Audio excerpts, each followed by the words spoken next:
Did you know the best track day starter car isn't a Corvette, BMW, or a Porsche?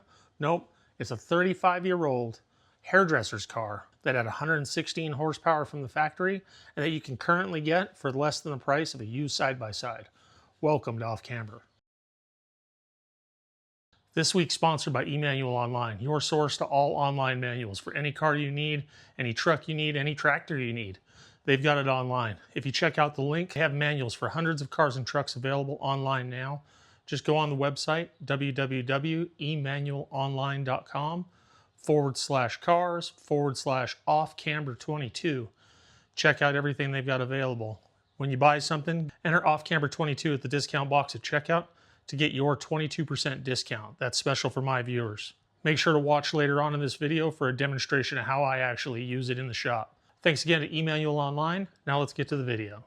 So I've been lucky enough to be a part of plenty of stuff in life where I get to end up at racetracks and I watch these guys roll up in, brand new F-250s. They've got enclosed race trailers. The car's a full track prepped race beast. People jump out of the car, matching fire suits. They got a full race team. The car's got a cage that looks like you need a yoga class to learn to get into it. That sure looks like a race team, a whole lot more than it looks like a hobby. But to be honest with you, it doesn't have to be that way. This is my 1991 Mazda Miata.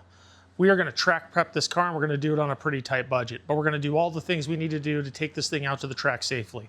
Plus, we're going to leave it so that I can daily drive this thing if I need to and have it be comfortable enough to be around in. The test is whether or not you can bring your wife or girlfriend to the ice cream shop, right? So we're going to go ahead and give that a try. At the end, we're going to take it to the track, prove what a formidable little weapon this thing is, and that this, the NA Mazda Miata, is the best starter kit track car you can buy. So let's first talk about these coilovers that we've got. So the coilovers are what's called Silver's Neomax. They're 24-way adjustable. It adjusts damping and rebound on one knob. It doesn't have the individual knobs. It's not high speed, low speed, it's just one adjustment. So then I got the white line bushings for it because they're a little bit softer than the energy suspension ones, which are like, I think 90A or something like that. These are softer. So it'll give it a little bit more compliant ride, but it'll actually still prevent deflection and stuff. And we got the Super Miata endlinks, which are a nice little billet piece. I also got these fancy 949 Racing lug nuts. These ones are closed top, and so they're designed to fit on the factory Miata studs. If you have a longer stud, they make an open top stud for that too. So look, from the outside, it looks like our hobby has an accessibility problem. We got TV shows and YouTube channels building six-figure race cars, six-figure resto mod cars, and it doesn't look like a thing that most of us can afford. But that's not exactly true, is it? We can all afford to do this, but we can't all afford to build those six-figure cars.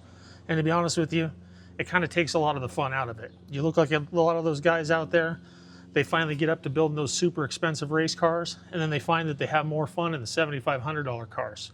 It's because there's something pure about this side of things, right? Something pure about the thing that you do in your garage by yourself with the tools that you got. And guys like me prove this stuff all the time.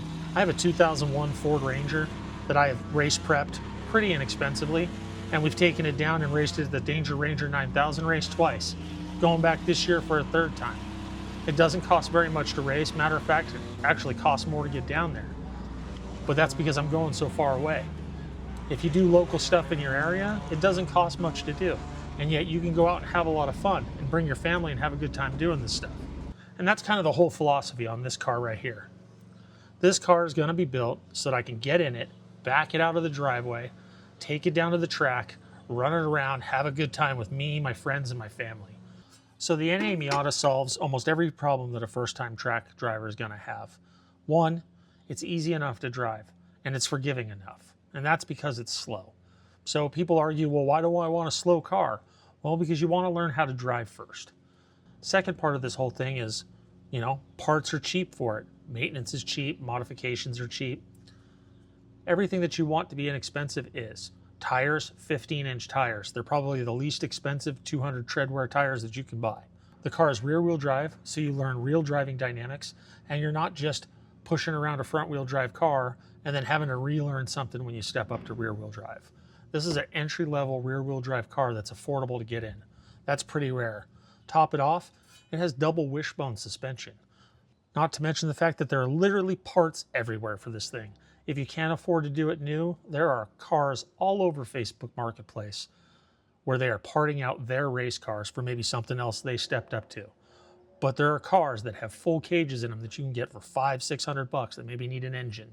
And if you're looking for a track rat, you should look for the cheapest, most complete way into that.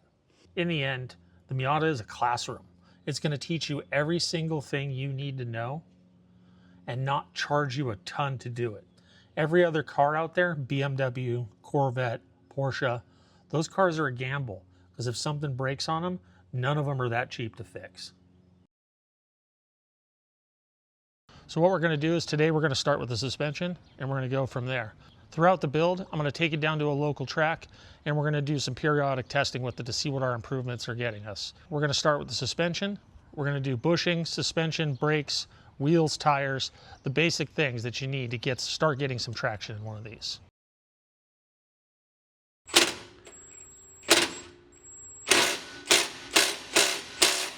Doesn't feel like it. It's not doing nothing. In my heart of hearts, it does not feel like that's going to remove it. Let me go get you the breaker bar, which is the silver one, you know, the part of where I didn't root a jack I'm to already do it. ahead of you, bud. Use your man muscles. Oh, look at that. Very nice, Nick. 2,000 years later. Nick is still taking this bolt off. I would have filmed me taking the bolts off, but I'm already done with all that. But Nick and I, so we don't make him feel bad, we're in the same place, exactly. I'm just waiting to get the wrench from him. So what we have left to do is take off the lower control arm here. I'm gonna pull the swaybar in link. I got the brakes off. Brakes for the rear that we're gonna put on it. Yes, you need brakes. So it's gonna help you to stop. Actually, the tires do most of that work, believe it or not. But Hitting other cars is got a good new way to rotors, slow down. got some new pads for it. Stainless steel lines that I can't put on just yet because my bleeder broke, but I'm waiting on the new one from Goodwin Racing. And that's about it for the rear suspension. So once we get it blown apart, we can replace the bushings in the control arms. Can you just not get a hand on it? It's like you got a real bad angle right there. We can take the gas filler nut off if you want. No. Can I get in the trunk? No, that's a bad idea. Yeah, no, you're not going to fit in the trunk. I've tried to stuff, I mean. Oh, there it goes. Oh, there it is. So that one went. The other one I don't think is, going You want me to use my muscles on it? No, I'll do it. You just don't want to be embarrassed on camera? It's fine, I get it.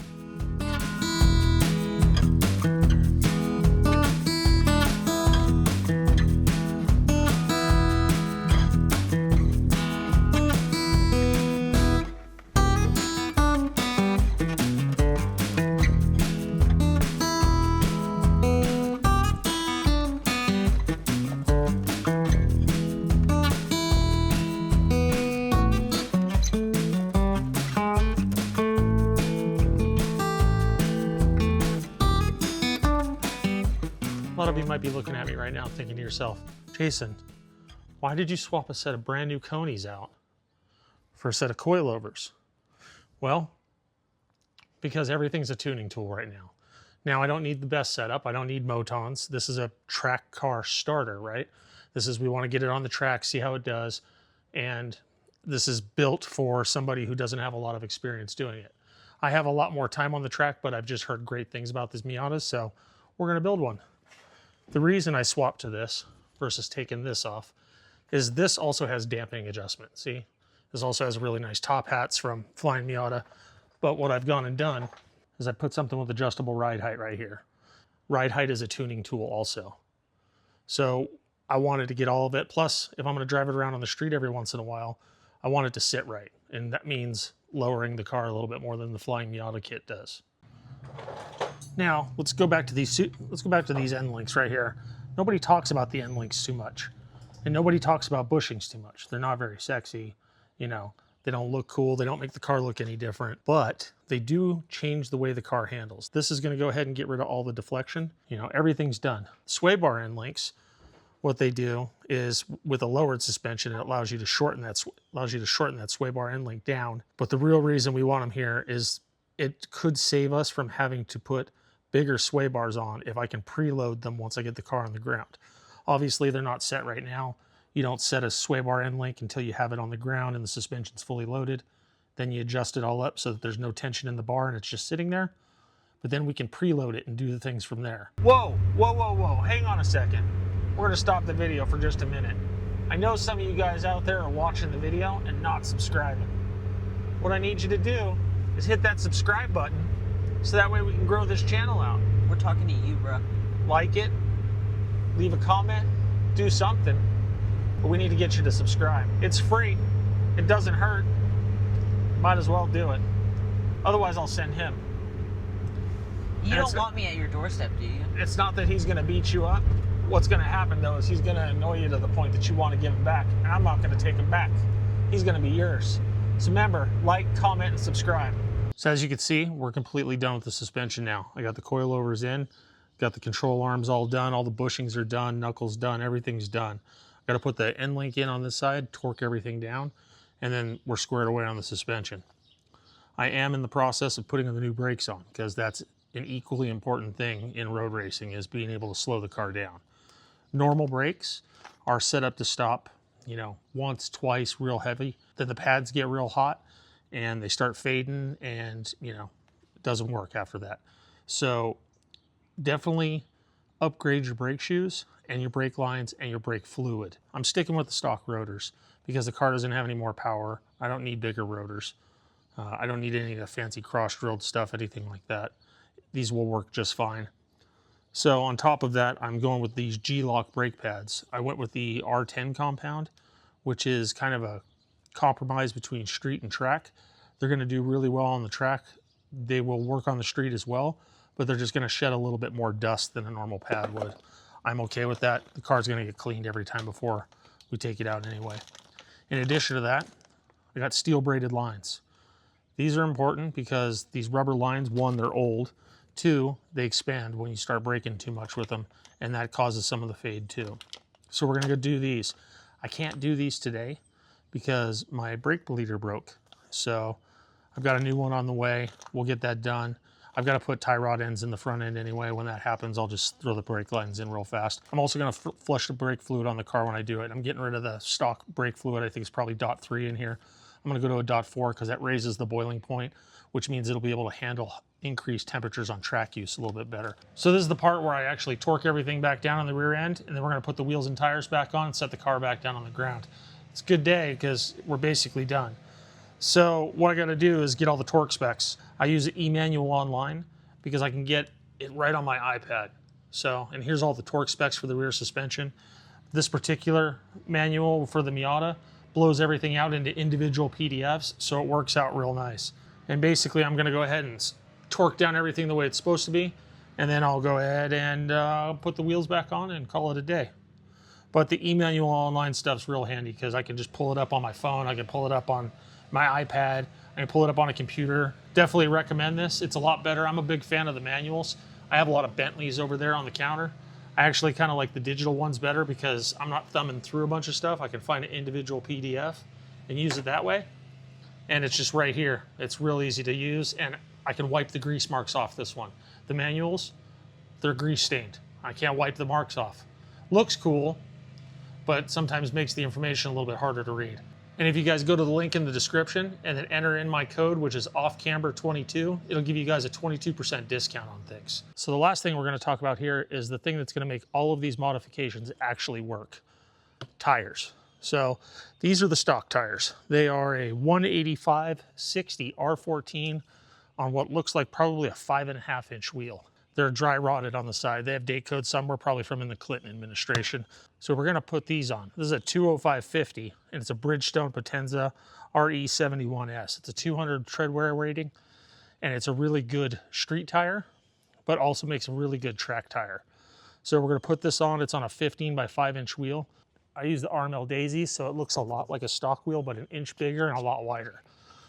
So we're gonna put these on, and this is gonna absolutely capitalize on every modification we did. Everything we did to the car is so that we can use these better, because this is where most of your performance is actually gonna come from.